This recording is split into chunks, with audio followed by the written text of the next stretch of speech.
identity clearly shifts to this spiritual divine relationship. That is the core, that is the foundation of everything we do. And then the world just becomes this beautiful opportunity every day, a beautiful opportunity to give, to express. I mean, just imagine if you're an artist and you're sitting before a blank canvas. To the artist, that's a pretty lovely, exciting feeling, like, wow, here it is. Now, this space, this canvas sitting on the easel, gives me the opportunity to express. As a writer, I'm not a painter, but I'm a writer. Always in my life, when I began a book, it was like, wow, it's amazing. It's amazing to sort of sit back, because most of my writing was memoir type and didn't have to have a lot of research, a lot of notes, but just sitting before the blank page, if I'm making notes, or in the beginning, using a typewriter, eventually shifting to a computer screen. But again, just this idea that, wow, I get to do this. I get to, and I can just remember sometimes when what would flow through me was so profound, so beautiful. I mean, I would just be crying out of joy to see this radiant truth expressing itself in front of my eyes. And it was very clear that always, people used to call themselves channels and all that, but always that's the nature of this transmission. It feels as if we're receiving it from another realm, another entity. It's really just this one thing that's difficult to fully comprehend, so people make up different ideas about it. But there is this universal mind, this source, this unmanifested, it's in the timeless realm, so there's no definition to it. And that's why anybody's attempts to describe this, I mean, it can't be a being, it can't be an entity, because there's no beings, there's no entities in the timeless realm. There's no separation. So again, our mind can't fathom this. And this is why, again, we have to find ways to quiet the chatter, the egoic mind, that would clearly argue against this. I mean, the ego's designed, okay, to protect us from this invasion, whether it's pain or whether it's glory.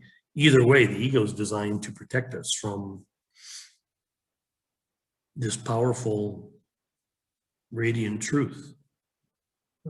So, again, in our evolution, it was necessary as tribal creatures in order to move forward in our development as a person, that the needs of the culture, the needs of society changed to the point where it was important that we had a higher development of our mental abilities. And this included all of this, psychological development. I mean, think back, it's only been, 150, 200 years that there's been even a science of psychology, of understanding how we think, and the problems that we might have with our emotional mental states. So psychology, psychiatry, all of these things now, it's pretty amazing how much the conditioned world has fought against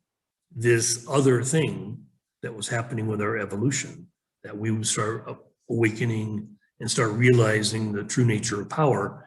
The conditioned world does not want us to claim this power. Clearly, they have no control over us. So what we see in the world now are this really amazing flowering, that at the same time that hundreds of thousands and hopefully many millions of us are awakening to this power, we become no longer useful cogs in the machine. We become actually an enemy of the machine. But we see the machine actually crumbling because this power, like I've talked about so often, okay, on the scale, 800, 600, 400, 200, this power is 1,000,000 times greater than what's vibrating at the level of fear and those that can be easily controlled by the machine, the tribal people. Like I say, their time is short yet on the planet because they're very expendable. They're not necessary anymore. Technology will take over their role as doing simple labor. But those that are vibrating at 400, the intellectual brains, there's where the big battle is, because the machine that wants to control them, they've got an agenda saying, well, I don't know if I want to be controlled.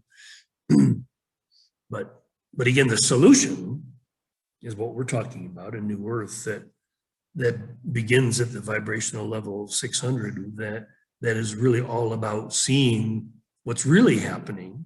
Okay, so the dissolution of the machine is the direct result of the awakening that began, at least in my understanding of these last 100 years of our existence as Homo sapiens, that almost halfway through that process in the middle 1960s, this thing began. It began accelerating.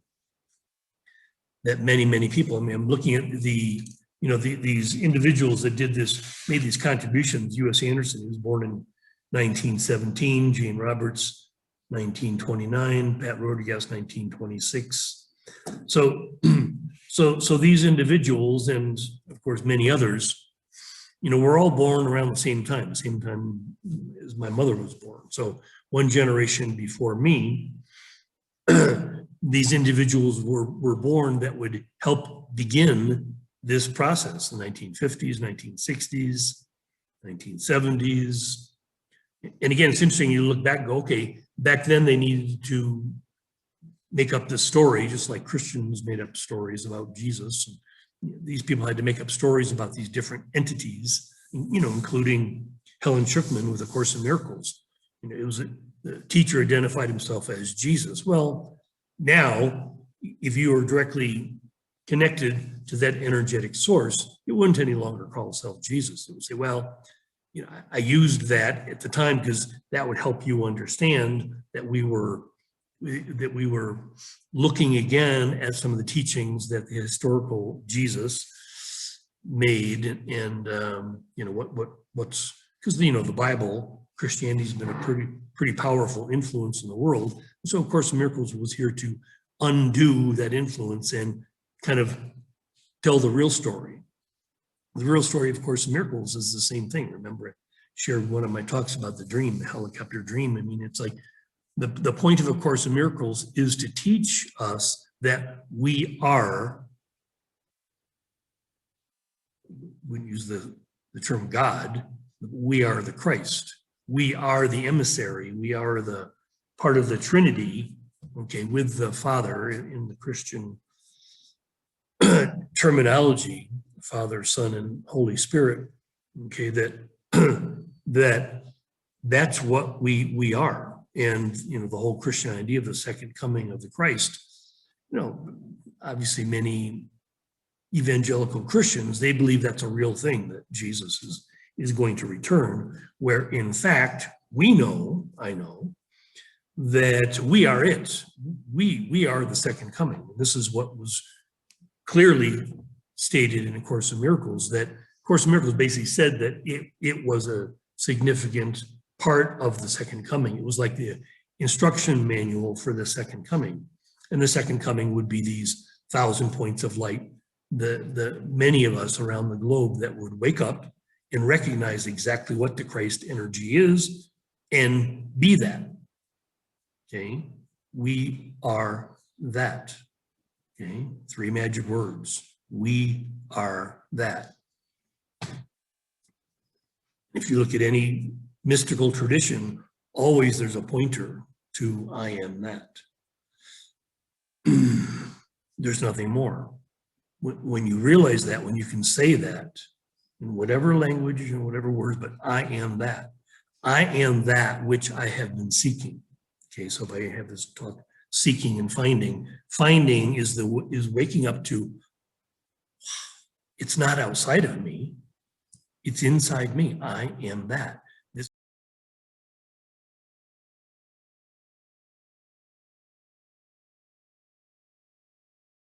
is the source. It comes through me. Again, you can imagine it coming from this other place, but the other place really doesn't exist. It's not a place, but the timeless realm outside of this space-time world is this universal consciousness that is instructing me, is feeding me, is filling me.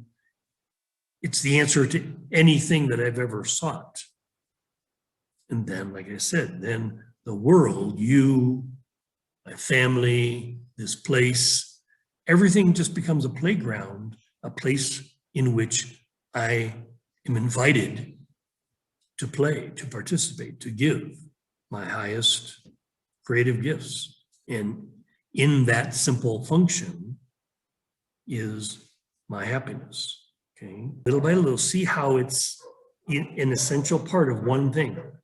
There's one thing going on, and that's our full flowering as the new species, Homo glimius, Homo spiritus. Okay, so trust in that. Have a beautiful day, and I'll see you again tomorrow, which will be today.